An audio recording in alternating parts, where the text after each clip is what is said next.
पांच दोस्त, स्कूल के जमाने से खुद को शार्क ग्रुप कहने वाले सोबती, हिमांशु, अंकुर, ऋषि और कोहली बाइक पे सुंदरबन घूमने निकले। कहते हैं कि दोस्त साथ हो तो रास्ते कितने लंबे हैं पता नहीं चलता।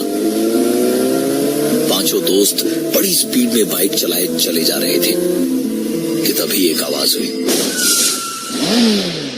सोबती की बाइक का टायर पंचर हो गया था। बाकी सब आगे निकल गए। काफी आगे जाके ऋषि ने पीछे देखा, सोबती नहीं था तो सबको रोका। कुछ 15 मिनट तक इंतजार करते रहे लेकिन सोबती आया नहीं। सबने बाइक स्टार्ट की और वापस सोबती की तलाश में पीछे की ओर निकले। तकरीबन 8-9 किलोमीटर पीछे गए तो सोबती की बाइक सड़क के किनारे पड़ी हुई दिखी।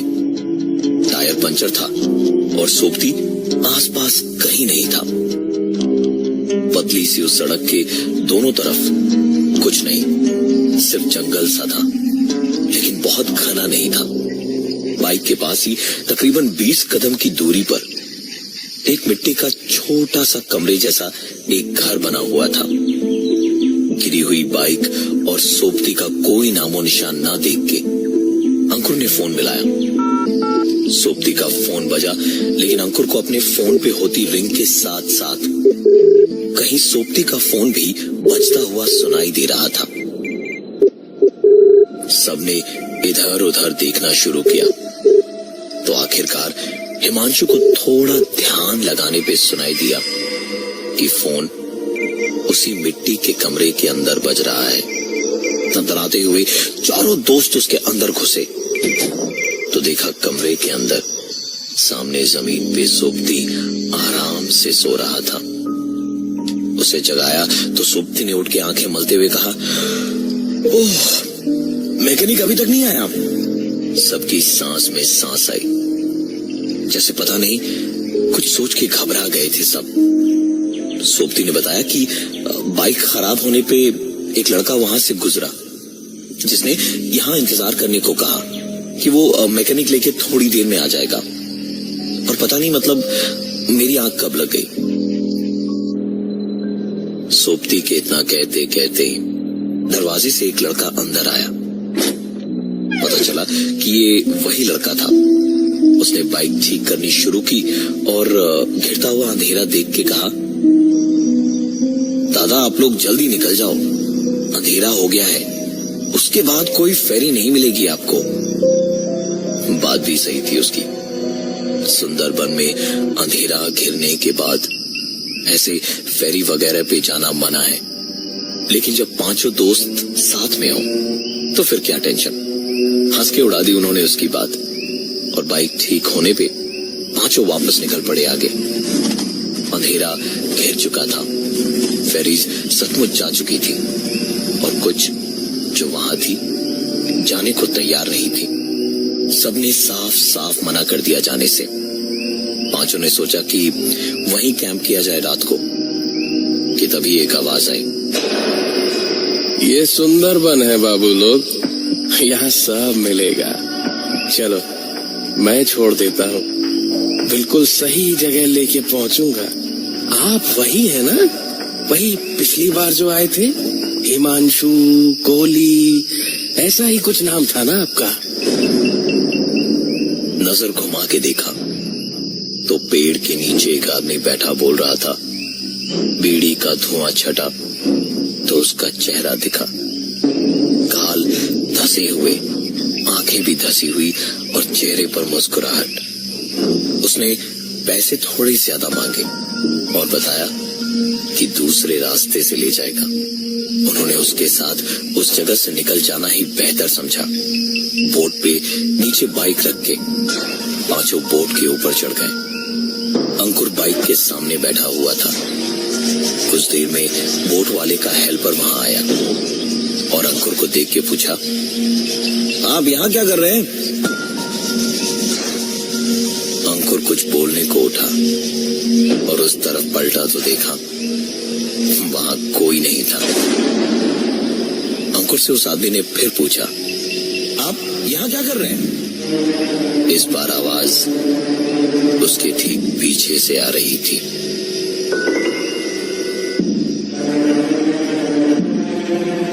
अंकुर भागा भागा वहां से निकला। बाहर ही ऋषि से टकराया जो बोट वाले के साथ खड़ा था। ऐसा घबराया देख के ऋषि ने उससे पूछा, क्या हुआ भाई, तू ठीक तो है? अंकुर ने पूरी बात बताई तो ऋषि ने अंकुर की पॉकेट में हाथ डाल के बोतल निकाली और कहा, तू 24 घंटे पिएगा तो ये सब तेरे ही साथ होगा ना? और इतना कह के वो उसे अपने साथ ले गया बगल वाले कमरे में, जहां बाकी तीनों दोस्त बैठ के मस्ती कर रहे थे। बैठ के सब बातें ही कर रहे थे जब किसी ने दरवाजा खटखटाया। कॉली ने उठ के दरवाजा खोला तो वहां बाहर कोई नहीं था। हो सकता है कोई दिक्कत हो जिसके लिए बोट वाले ने ही खटखटाया हो। ये सोच के सीढ़ियां चढ़ के ऊपर गया। ऊपर पहुंच के कॉली ने देखा कि बोट पे कोई नहीं था और तभी बोट के इंजन की आवाज की तरफ ध्यान गया। इंजन के साथ बोट भी बंद हो चुकी थी। कॉली तुरंत अपने दोस्तों के पास दौड़ा दौड़ा आया और कहा, पूरी बोट में हमारे अलावा और कोई नहीं है। कॉली का ये बोलना खत्म हुआ ही था कि तभी एक आवाज आई,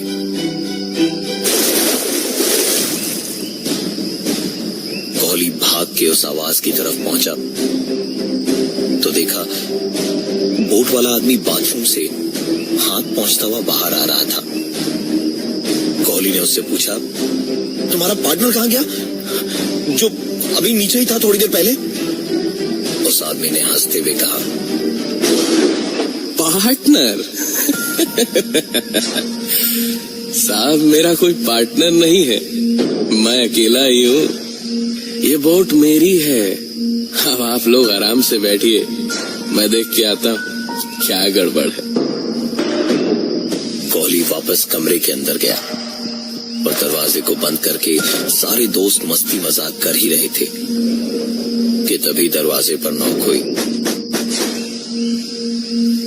दरवाजा खोल के देखा तो वही पार्टनर या हेल्पर जिसके वजूद को अभी कुछ देर पहले उस आदमी ने नकार दिया था, सामने खड़ा मुस्कुरा रहा था और उसने कहा, मशीन में फॉल्ट है, ठीक होने में थोड़ा वक्त लगेगा। पांचों एक साथ बोले कि तुम्हारा मालिक कहाँ है? उस आदमी ने हंसते हुए कहा, अरे साहिब क्यों गरीब का मजाक उड़ा रहे हैं? बड़ी मुश्किल से पाई इकट्ठा करके बोट खरीदी है। ज्यादा पैसे होते तो इस बोट पे मैं अकेला क्यों होता, और भी लोग होते ना। उसकी बातें सुन के सबको बेहद गुस्सा आया। उन्होंने उसको पकड़ा और खींच के ऊपर ले गए। जाके देखा कहीं पर कोई नहीं है, सिर्फ यही 6 लोग हैं और इस बोट पर कोई नहीं है। सब कुछ देखने के बाद उस आदमी ने कहा, आप सबने बहुत पी ली है, आराम कीजिए, मैं बोट संभालता हूँ। वापस आने के बाद 3 दोस्त सोबती, हिमांशु और अंकुर एक कमरे के अंदर बैठे और 2 एक कमरे में जहां ऋषि और कोहली बैठे थे। वहां अचानक ही चलती हुई बोट में उनकी खिड़की पर एक आवाज हुई। ध्यान से सुना तो ऐसा लगा जैसे कोई पानी में हाथ पैर मारता हुआ खिड़की पे खटखटा रहा हो। ऋषि खिड़की को खोलने ही जा रहा था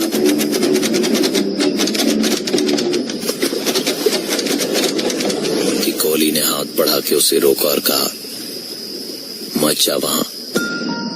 दोनों चुपचाप बैठे ही थे कि जब फिर से एक बार इंजन स्टार्ट होने की आवाज आई।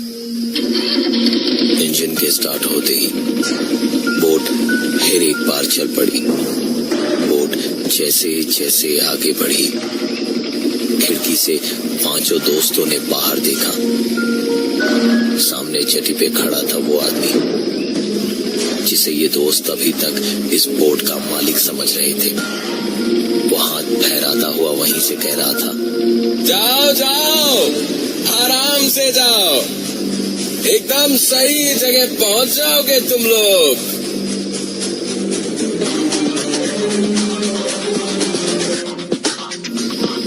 थोड़ा आगे जाने के बाद एक सेंचुरी के पास पुराना सा गेस्ट हाउस दिखा और वहीं पर बोट रुकी।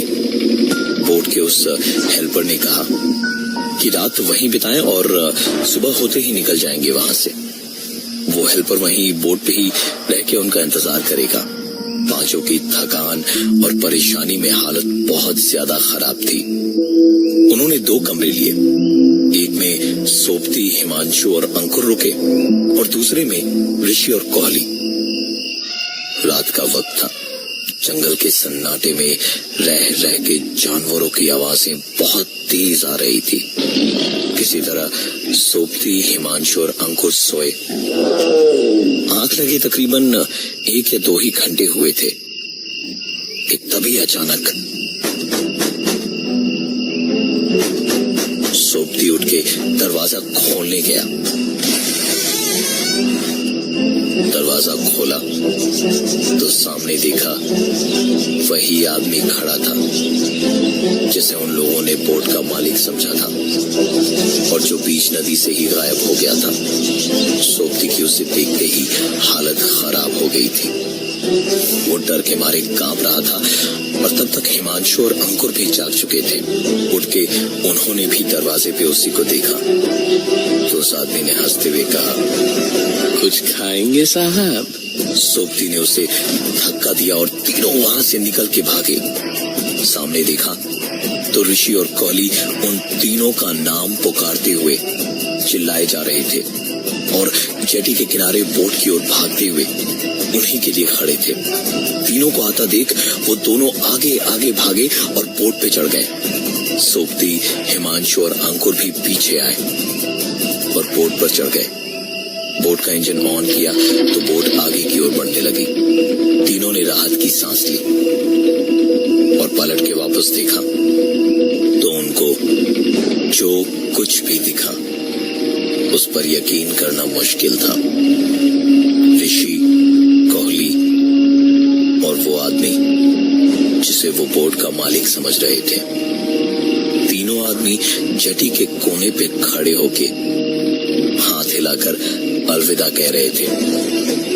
तीनों तुरंत इंजन रूम की ओर भागे, बोट वाले को बोट रोकने के लिए कहने को, लेकिन पहुंच के देखा तो वहां कोई नहीं था। तीनों वापस बोट के ऊपर आए, लेकिन वहां भी कोई नहीं था। इतने में सोपती ने कहा, अब तुम लोग यहीं रुको, मैं बोट रोकने की कोशिश करता हूं। और वो इतना कह के इंजन रूम में चला गया। इंजन रूम में 50 बटन, कुछ लीवर देख के सोपती को कुछ समझ नहीं आ रहा था। तभी बाहर से उसे कुछ जोर की आवाजें सुनाई दी।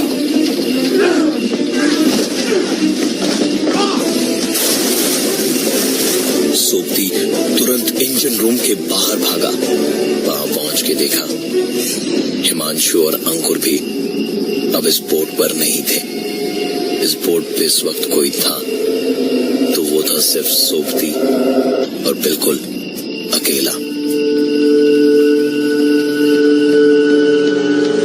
अपनी किस्मत को कोस रहा था कि कौन सी मनहूस घड़ी में यहां दोबारा आने का प्लान बनाया था उसने। बोट की रफ्तार धीरे धीरे बढ़ती जा रही थी। उसने सोचा कि इंजन रूम में जाके एक बार और कोशिश करता हूं इस बोट को रोकने की। वो दौड़ के इंजन रूम में गया। तकरीबन 15-20 मिनट तक कोशिशें करता रहा, लेकिन कोई फायदा नहीं हुआ। बोट की रफ्तार बढ़ती ही गई। बोट अगले कुछ ही मिनटों में खाड़ी में पहुंच जाती। इसके पहले ही अगर कुछ हो सकता था तो वो बच सकता था। इंजन रूम में बैठा ही था कि सोपती ने एक आवाज सुनी। उम्मीद की ऐसी आवाज सुनकर सोबती उछलता हुआ बाहर आया, एक सर्च लाइट हाथ में लिए हुए, ताकि अपनी ओर ध्यान खींच सके। लेकिन बाहर आके देखा तो दूर दूर तक उसे कुछ भी दिखाई नहीं दे रहा था। उम्मीद की जिस किरण के लिए इतना खुश होके वो बाहर आया था, उस पे जब सर्च लाइट की किरण पड़ी तो देखा एक टूटी फूटी सी बोट किनारे पे कीचड़ में धंसी पड़ी थी, और उसमें सायरन तो क्या, लकड़ियां भी पूरी नहीं थी। सोबती हताश आंखों और झुके कंधों से उस ओर ही देख रहा था जब इंजन रूम का दरवाजा उसके सामने जोर की आवाज के साथ अपने आप बंद हो गया।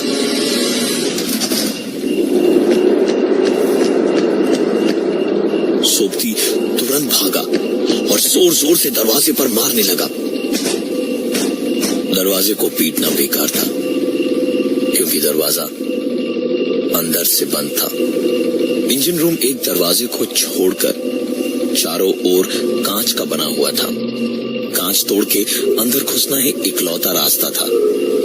फेरी अब खाड़ी में पहुंचने ही वाली थी।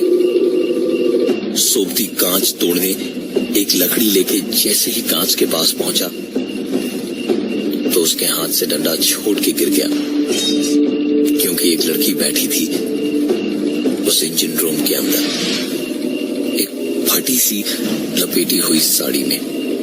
उसके कपड़े फटे हुए थे, बुरी तरह पीटा हुआ था, और उसकी हालत बिल्कुल ही खराब थी। सोबती को अब समझ आया कि ये सब क्या हो रहा था। कुछ साल पहले जब पांचों दोस्त सुंदरबन पहली बार घूमने आए थे तो जंगल में घूमने निकले थे। वहां एक सुनसान सी जगह पे यही लड़की उन्हें दिखाई दी थी। यहाँ उन्हें कोई नहीं जानता था और दूर दूर तक आसपास कोई नहीं था। दूर दूर तक किसी को पता नहीं चलता कि क्या हुआ था वहां। इसलिए उन पांचों ने मिलकर उस लड़की और उस हालात का गलत फायदा उठाया था।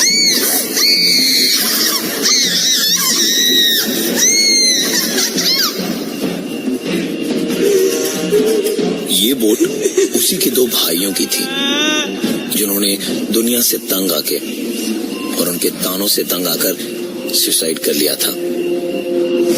उस लड़की ने कांच के पीछे से कुछ कहा जो सोबती को बाहर खड़े होके भी ऐसा सुनाई दिया जैसे सीधे उसके कानों में किसी ने कहा हो, तुम्हारे दोस्त और मेरे भाई सब आ रहे हैं। मुझ पे सबसे पहली नजर तुम्हारी ही पड़ी थी ना? हाँ, तुम्हारी ही वजह से सब हुआ था ना? हाँ?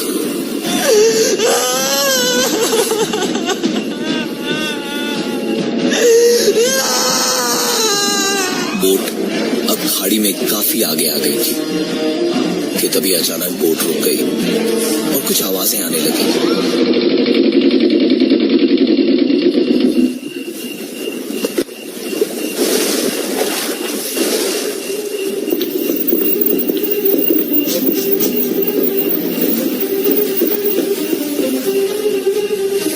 उस लड़की ने फिर से कहा, वो आ गए, अब हम साथ साथ रहेंगे।